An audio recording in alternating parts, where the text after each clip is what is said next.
Looks like we're going to get a slightly positive open on the stock market, certainly the US equities this morning. And Wall Street is coming off back-to-back gains as investors scale back their expectations of quick progress in the US-China trade dispute.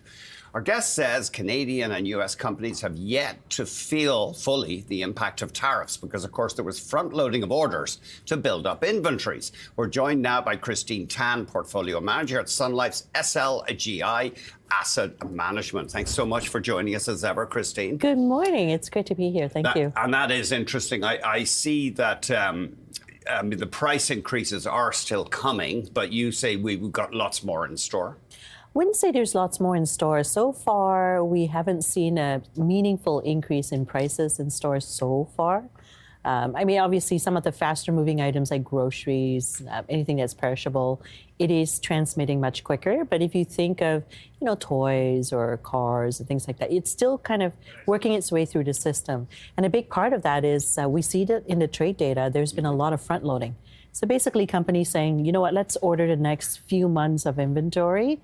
So we buy ourselves time to respond in the event that we have tariffs that are higher than expected. Right. So if this thing is not resolved, we could see price increases down the road. I mean, yeah. Correct. Yeah, that's interesting because even the commentary this earnings season. Yes, absolutely. Well, they can't fully predict anything, can they? That's right.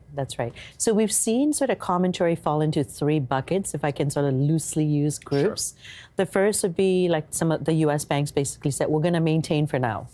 The second group would say we're maintaining, but not because that we think we're going to achieve it, but just because really we trying to do any kind of sensitivity, it's just kind of it's a bit futile. Mm-hmm. And then the third group is just pulling their guidance and saying we're going to try the best that we can, and they're laying out sort of the goalposts, I guess, of what they're worried about and what they're thinking about, and then just suspending any kind of further guidance. And you can sort of understand that CEOs are having a really tough time trying to understand what the outlook looks like. What broadly is your equity strategy right now? You have told us in the past that you're avoiding any massive moves, partly because nobody knows what the trade picture is going to be, say, a year from now. That's right. And that's 100% it. So coming into this year, we were very well diversified across geographies and neutral against our strategic weight. So global, a little bit of EM, we've got US and Canada. And we haven't really changed much. We did have sort of a tactical overweight in equities at the start of the year, sort of thinking that we could see an improvement in earnings in certain categories or in certain sectors. Mm-hmm. And we've since neutralized that. But what I would say is where we're seeing a lot more defensiveness in terms of positioning is with our underlying managers. So our underlying managers have always, focused on owning quality businesses with experienced management teams and strong balance sheets. Now they're having those discussions, like saying, what do you think the impact of the supply chain disruption from tariffs could look like? What's your pricing power? How are you thinking about it? And what our managers have been saying to us is that when you get these broad-based sell-offs, which we've had quite a few in the last few weeks, mm-hmm. It's a great chance to move up the quality scale. Okay. Because you often get the good companies being sold off alongside the mediocre companies, not necessarily the bad companies. And so it's a great chance to kind of be tactical, upgrade, maybe increase positions in certain names that you've liked for a while, but mm-hmm. got a bit expensive. And then on the fixed income side, similarly, our bond managers have been very cautious on credit exposure.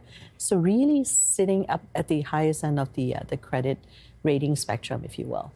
That's interesting. Let's have a look at the US 10-year bond yield, or maybe we could even look at TLT, which is one ETF, as you know, that tracks the longer-term bonds in the States. So the US, the bond yield has come down from earlier this year, but of course, it is well north of 4%. Have your fixed income managers been saying anything about a potential retreat from U.S. assets as a whole? It's a great question. And we've actually been asking them that as part of our quarterly meetings with them that have just started.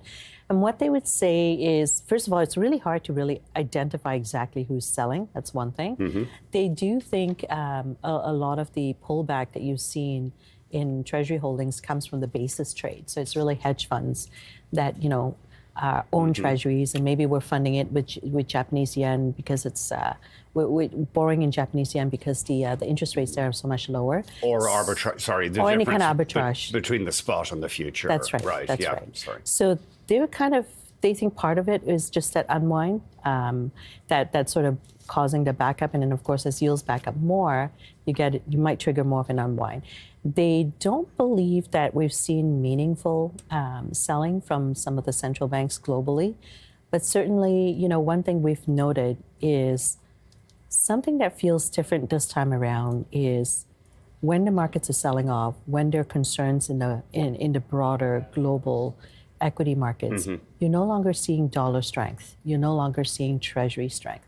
So we're not entirely sure what the full explanation is, but there does seem to be sort of that rewiring, and perhaps it comes from just the uncertainty that's coming out of the trade and tariff policy in the U.S. After the break, we're going to get Christine to give us her overall view on the platforms that the federal parties are proposing as we near that election on a Monday. We'll be right back with Christine Tam, Portfolio Manager at Sun Life's SLGI Asset Management.